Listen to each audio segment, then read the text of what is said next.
The door slammed shut with a heavy metallic sound that echoed through the room. For a brief moment, no one moved. The lock clicked into place, sharp and final. The kind of sound that makes people instantly realize there's no easy way out. Inside the room, a few men slowly turned around, their attention shifting toward the man now standing near the center. To them, he was just another stranger who had walked into a place he shouldn't have. Someone who had seen something he wasn't supposed to see, and now they had made sure he wasn't going anywhere. But the man they had just locked inside didn't react the way they expected. He didn't rush toward the door. He didn't argue. He didn't raise his voice. Instead, Steven Siegel simply stood there, completely calm.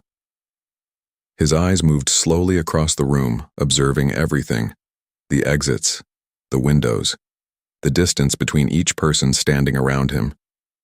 It wasn't the look of someone trapped. It was the look of someone analyzing the situation. One of the men leaned against a nearby table, crossing his arms with a confident smirk. To them, the situation was simple. They had the numbers, they controlled the room, and the heavy steel door behind Steven made sure he had nowhere to go. Another man stepped forward slightly, his boots scraping against the concrete floor. "Looks like you're staying a little longer than you planned," he said, his voice calm but clearly meant to intimidate. A few others chuckled quietly, but Steven didn't respond.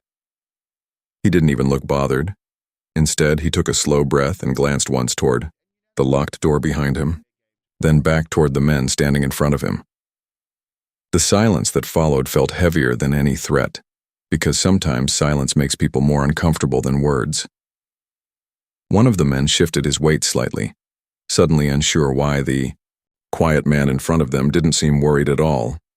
Another exchanged a quick glance with his friend across the room. Something about the situation didn't feel exactly the way they expected. Steven remained exactly where he was, calm and steady, his expression unchanged, almost like he had already accepted the situation. Or maybe already understood something they didn't.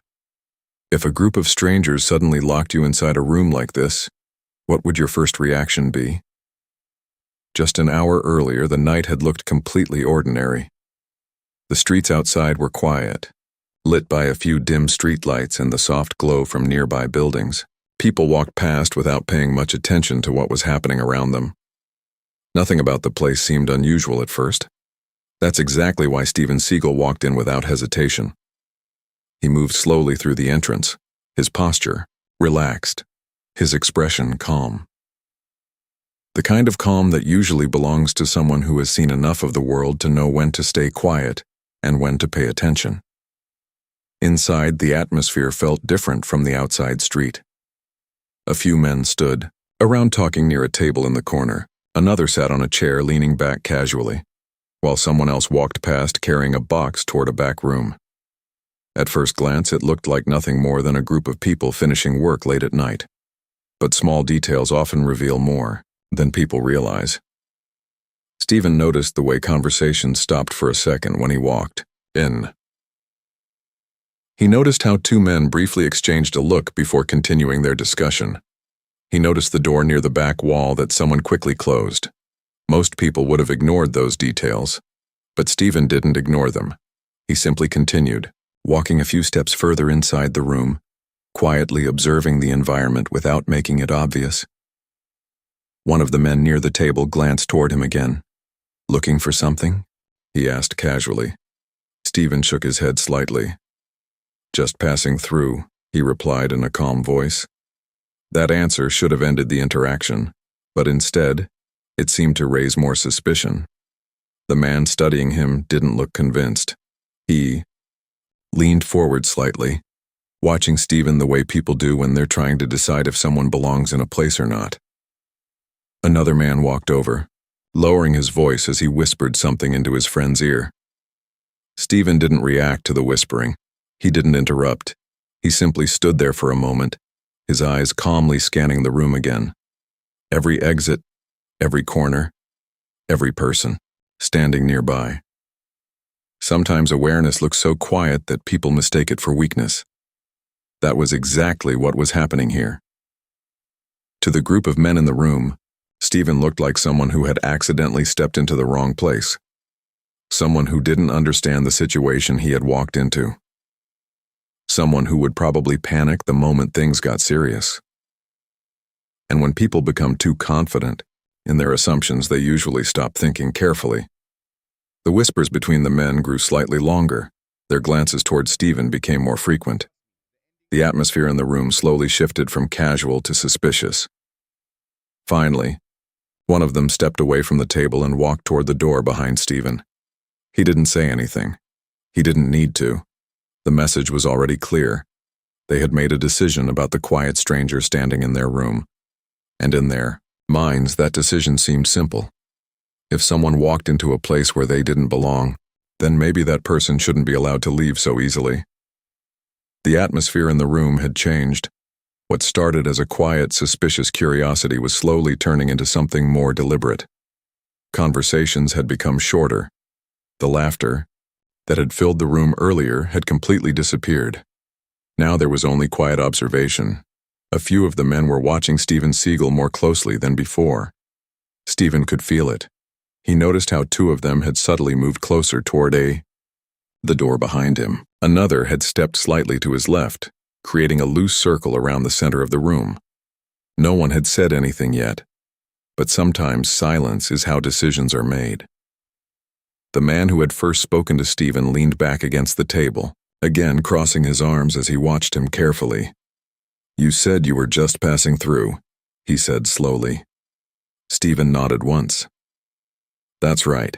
The man looked around at the others for a moment, then back at Stephen. "Funny place to pass through," he replied.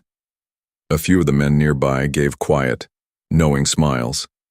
They had already reached a silent agreement. This stranger didn't belong here, and if someone wandered into a place where they weren't supposed to be, it raised questions. Questions they didn't want leaving the building.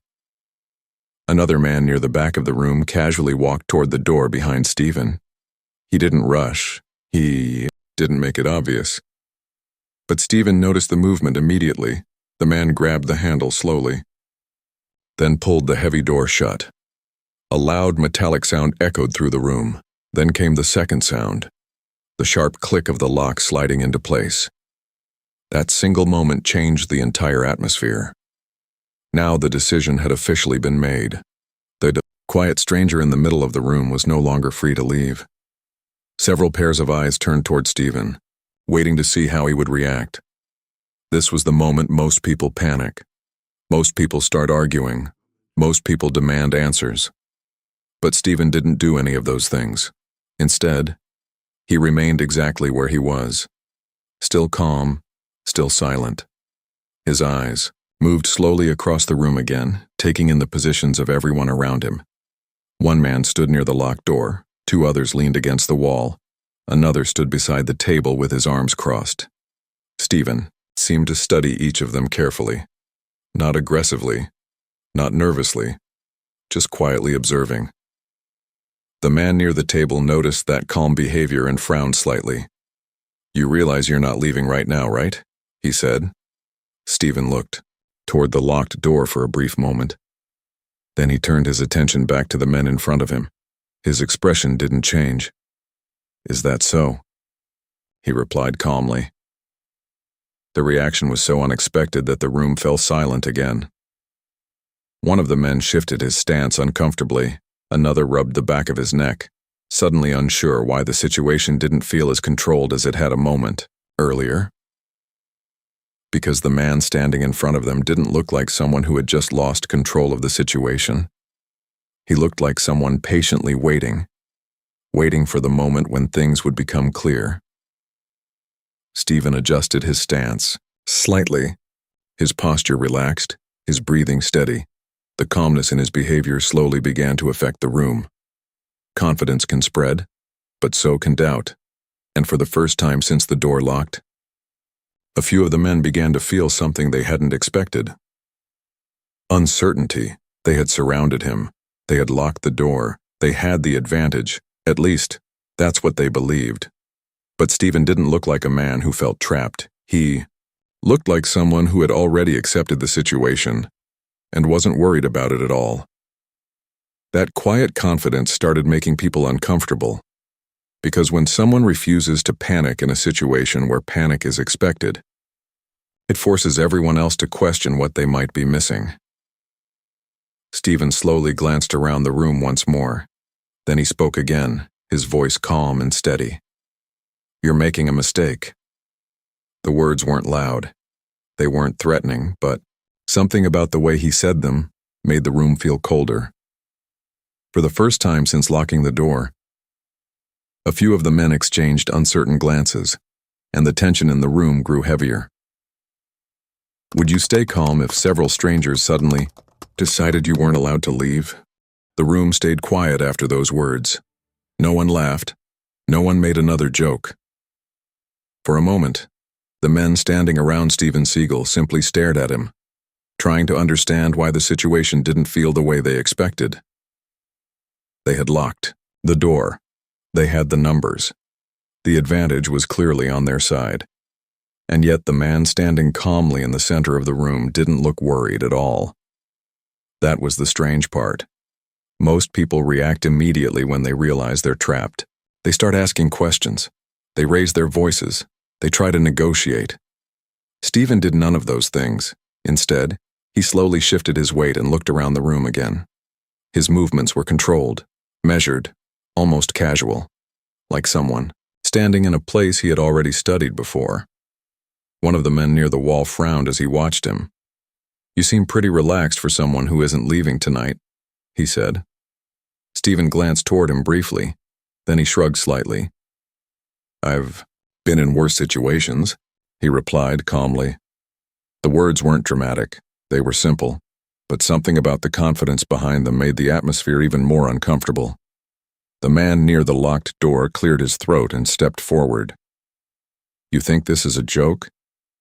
he asked. Stephen shook his head slowly. "No," he said. "Not at all." Again, his voice carried no anger, no fear, just quiet certainty. That calmness started spreading through the room in a strange way. A few of the men had expected the situation to become loud or chaotic by now. They were prepared for resistance, arguments, maybe even panic, but none of that was happening. Instead, they were facing someone who looked completely unbothered. One of the men leaned closer to his friend and whispered something under his breath. His friend didn't answer right away. He was still watching Stephen carefully. The silence stretched longer, and sometimes silence can create more pressure than shouting ever could. Stephen took one slow step forward. It wasn't aggressive. He didn't raise his hands or clench his fists. But the movement alone made two of the men shift slightly where they stood. That reaction didn't go unnoticed. Stephen paused again, studying the room just as he had been doing since the beginning. Every person, every movement, every sign of hesitation. The man who had been leaning against the table pushed himself upright now, his expression more serious than before. "You're pretty confident for someone surrounded by people who don't want you here," he said.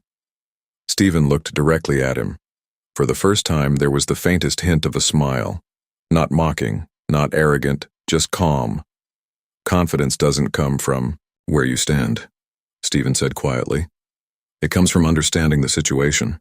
Those words made the room even quieter. Because suddenly the men weren't just looking at a stranger anymore. They were looking at someone who seemed completely certain about something they didn't yet understand. One of the men near the door glanced briefly at the others. The energy in the room had shifted again. Earlier, they had been confident. Now they were beginning to feel something different. Uncertainty. Stephen's calm behavior didn't make sense to them. A trapped man should look desperate. A trapped man should be trying to escape.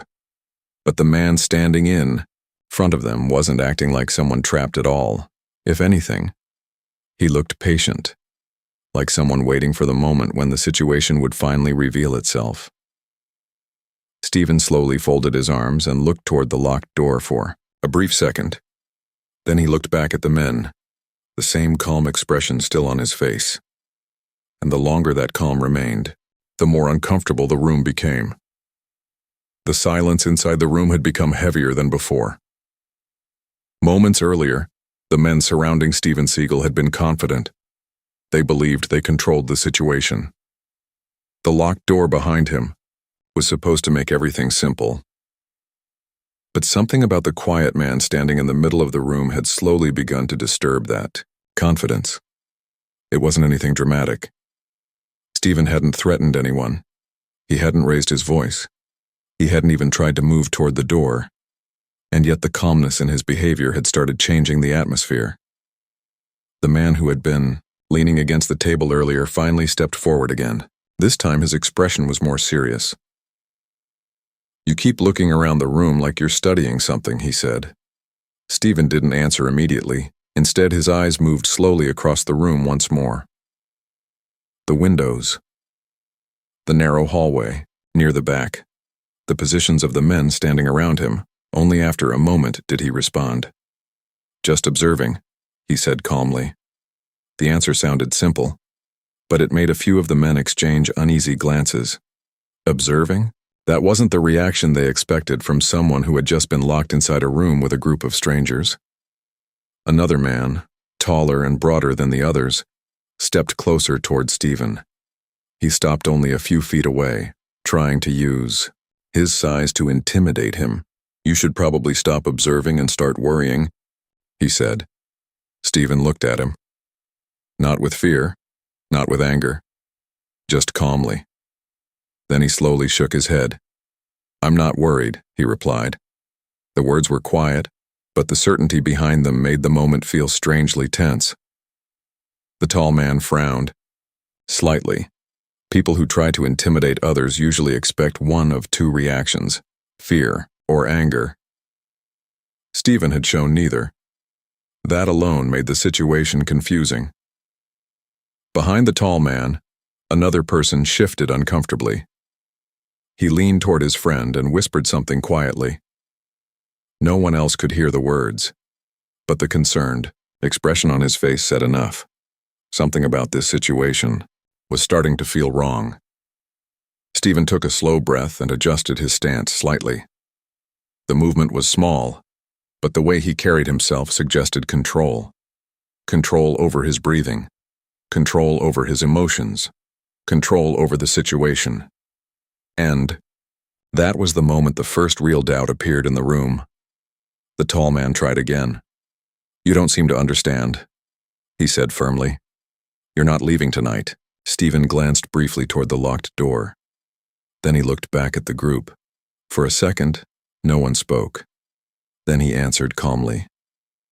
"That depends." Two simple words, but they immediately caught everyone's attention. The tall man crossed his arms. "Depends on what?" he asked. Steven looked at each of the men one by one before answering. "Depends on how long it takes for you to realize what kind of situation you've created." The room fell completely silent. Those words weren't loud. They weren't aggressive. But they carried a level of confidence that none of the men expected. One of them laughed nervously. Another rubbed the back of his neck again, suddenly unsure why the calm man in front of them sounded so certain. The tall man tried to maintain control of the situation. "You're standing in a locked room surrounded by people who don't trust you," he said. "And you think we're the ones in trouble?" Steven didn't respond immediately. He simply looked at the tall man for a moment. Then he gave the smallest nod. "Yes." That single word echoed louder than anyone expected. A few of the men shifted their stance again. The confidence they had earlier was beginning to fade. Not because Steven had done anything aggressive, but because nothing about his behavior matched the situation they thought they had created. Steven slowly looked around the room again. This time, he wasn't just observing the layout. He was watching the people, the nervous movements, the small glances between them, the uncertainty that was slowly spreading. When people believe they're in control, their body language shows it. But when doubt appears, that confidence disappears quickly. Steven could see it happening. The man near the door looked less relaxed than before. Another man had quietly taken a small step backward. No one had noticed it except Stephen, because he had been paying attention since the moment he walked into the room. The tall man finally spoke again, his voice slightly less confident now. "You're acting like you know something we don't." Stephen tilted his head slightly, then he gave a calm answer. "I usually do." Those 4 words made the room fall silent again. For the first time since the door had been locked, the men began to question something they hadn't considered before. Maybe the quiet stranger standing in front of them wasn't just another person who had wandered into the wrong place. Maybe they had misunderstood the situation completely, and if that was true, then locking the door might not have trapped him inside.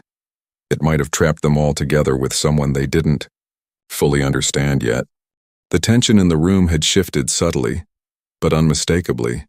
For minutes, the men had thought they controlled everything. Every step they took, every glance, every whisper. They believed it dictated the pace of the room.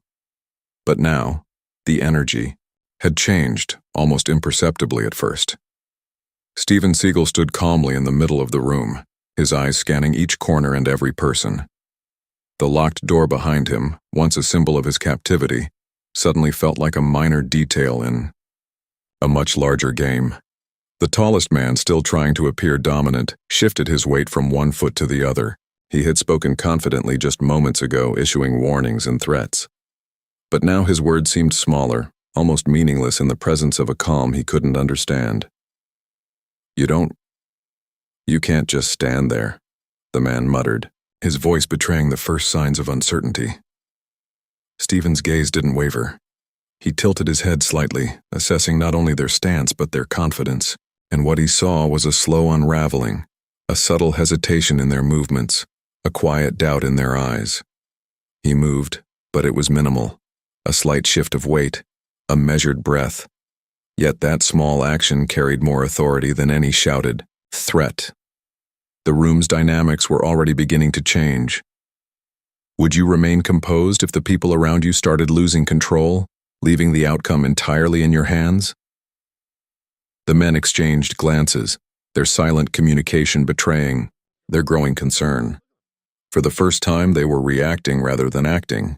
They realized that no matter how strong or large they appeared, their intimidation had little effect. The quiet man in front of them, Stephen, was untouched by fear, untouched by aggression. One of the men tried to assert control again. "You think this is funny?" he barked. Stephen shook his head slowly. "Not funny. Simple observation," he replied. His words were calm, but the authority behind them was undeniable. Every syllable seemed to reinforce that he wasn't just calm, he was in control. A shift that no one expected had begun. The air in the room felt heavier, charged with a sense of uncertainty. The men who had once stood tall and confident were now subtly adjusting their stances, their arrogance dissolving under Stephen's steady presence. They realized they had miscalculated. They thought locking the door gave them control, that they could dictate the outcome. But now it was clear. They had underestimated the quiet man in front of them. Stephen's eyes moved methodically from one person to another, noting the micro-expressions, the nervous shifts of weight, the fleeting looks toward the door.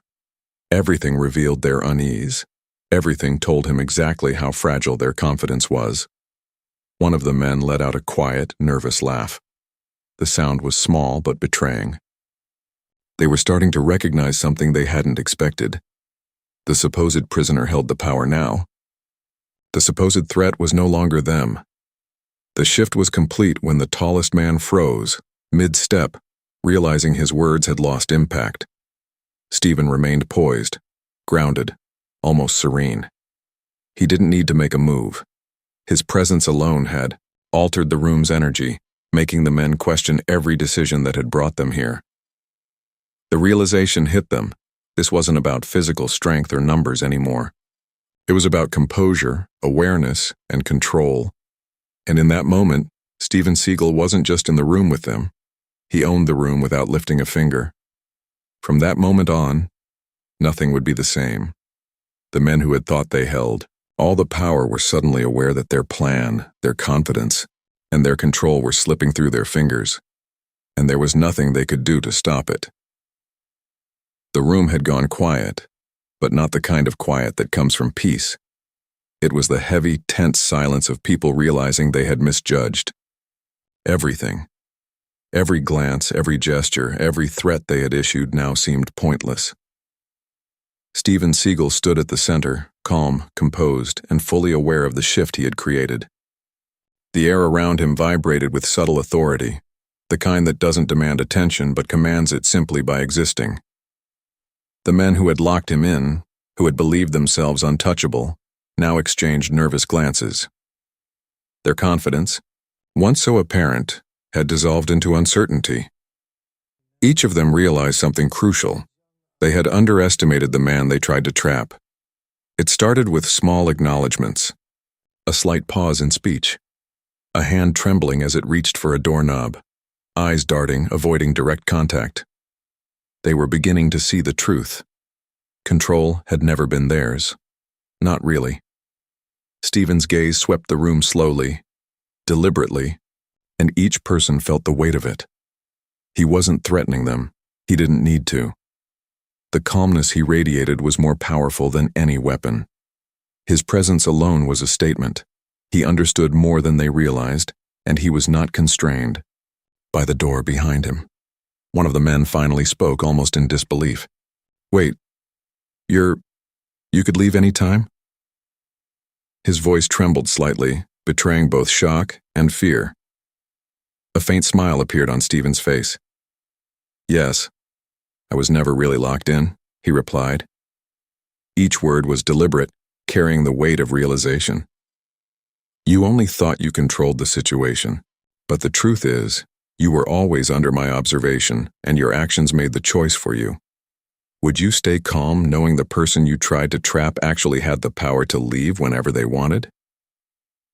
The room shifted again, this time, more noticeably. The men's postures slumped, the tension easing slightly but replaced with a heavy dose of regret. They understood now that their attempt to intimidate, to dominate, had backfired completely. Steven moved with deliberate care toward the door.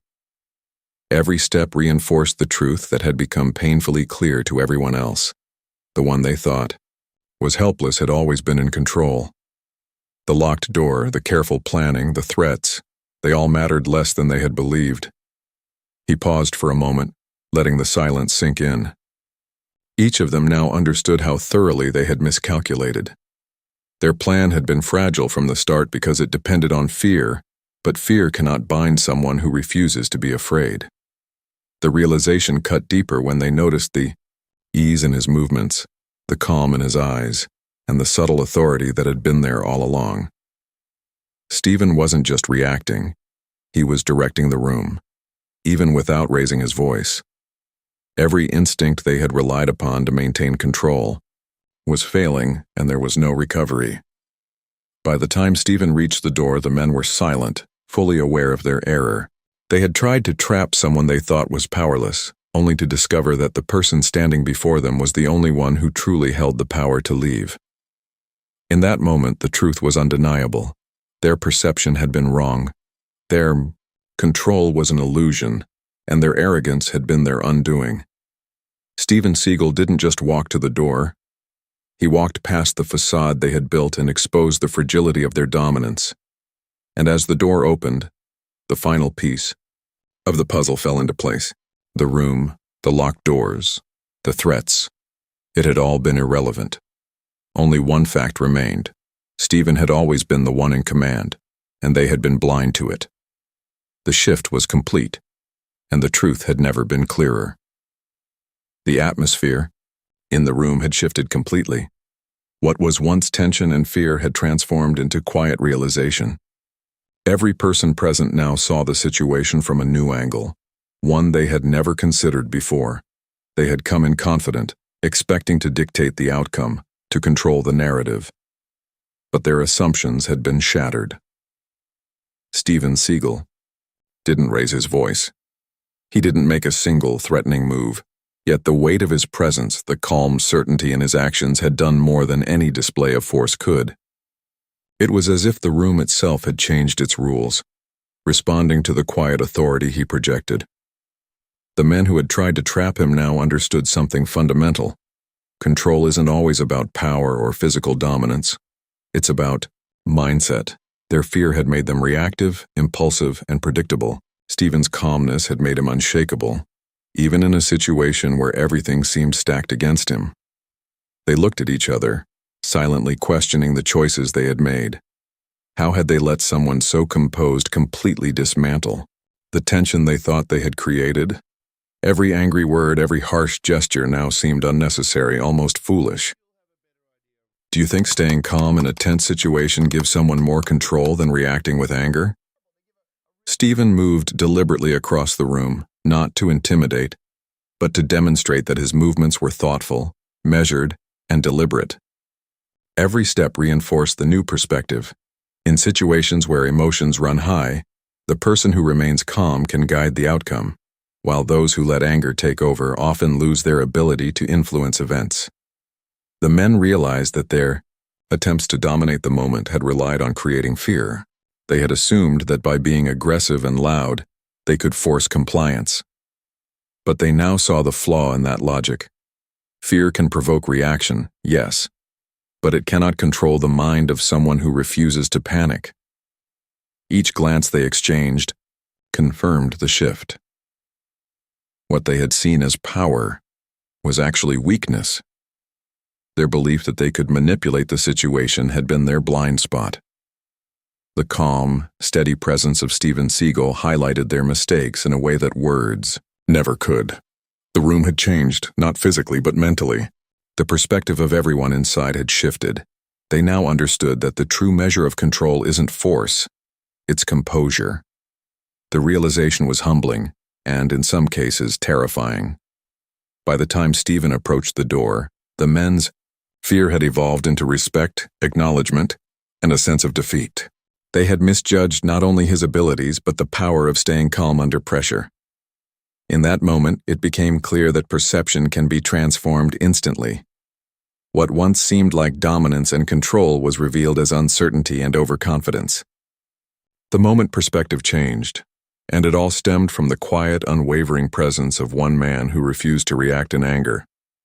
The night ended with more than just a closed door. It ended with a lesson none of them would forget. The men who had tried to control the situation walked away with a new understanding, one born from humility, reflection, and the quiet authority of Steven Seagal. They learned that assumptions can be dangerous. They had assumed that aggression would give them the upper hand, that fear could bend someone to their will. But the events of that night proved them wrong. Force alone does not equal control. They also realized the power of composure. Stephen's calmness had shifted the entire dynamic. His measured actions and steady presence demonstrated that patience and confidence often outweigh impulsive strength. They had been reactive, but he had been proactive without ever raising his voice. Perhaps the most important lesson was humility. Overconfidence had led them to make mistakes that could not be undone. They had underestimated someone who had appeared unassuming, someone who had quietly observed before taking action. That underestimation was a critical error, one that cost them the illusion of control, and they learned the importance of perspective. That night showed them how quickly situations can flip when someone refuses to act out of fear or anger. What they saw as a moment to assert dominance became a mirror reflecting their own weaknesses. The men left with a new respect, not just for Steven Seagal, but for the idea that true strength is measured by patience, clarity, and self-control. They understood that actions motivated by pride or fear rarely lead to victory. Instead, composure, strategy, and awareness dictate outcomes. That night was a turning point, a memory that would influence how they approached challenges in the future. They had been taught, without words, that being impulsive can lead to failure, while staying calm can create opportunities to succeed, even when all odds seem against you. The lessons were simple, yet profound. Respect, patience, observation, and self-control. These were the tools that had changed the course of events. And for those who had underestimated him, the memory of the night would always serve as a reminder. Never misjudge quiet strength because it often holds the power to change everything.